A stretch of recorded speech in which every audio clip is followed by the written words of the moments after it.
Yigit kishini nima sindiradi? Shuni xalqdan so'rab ko'ramiz. Ketdik. Aka, Да, лабе. aka yigit kishini nima sindiradi o'ylaysiz? Erinchoq, Erinchoq, да, erinchoq. да, вот я думал. Ha, Да, мужику надо двигаться всегда. Spasiba. Narkotik, miva, sigaret buzadi erkak kishini. Ipilsizlik. Yana bitta savolimiz bor aka. Ota-ona siz uchun kim? Ota-ona men uchun jannatim. Ota-onadan chitoy narsa yo'q. Yigit kishi nima sindiradi? Yo'qchilik sindiradi. Ota-ona siz uchun kim? Butun borliq desa ham bo'ladi aka. Ulardan ustun odam yo'q-da, ota-onadan boshqa. Shu. Ha, yigit kishini nima sindiradi o'ylaysiz aka?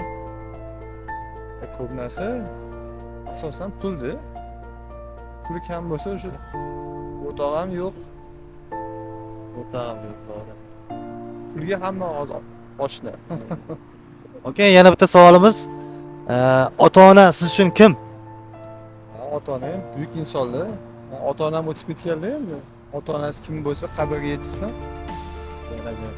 Intervyu uchun sog' bo'lasiz aka. Siz nima deb o'ylaysiz? Erkak kishini nima sindiradi?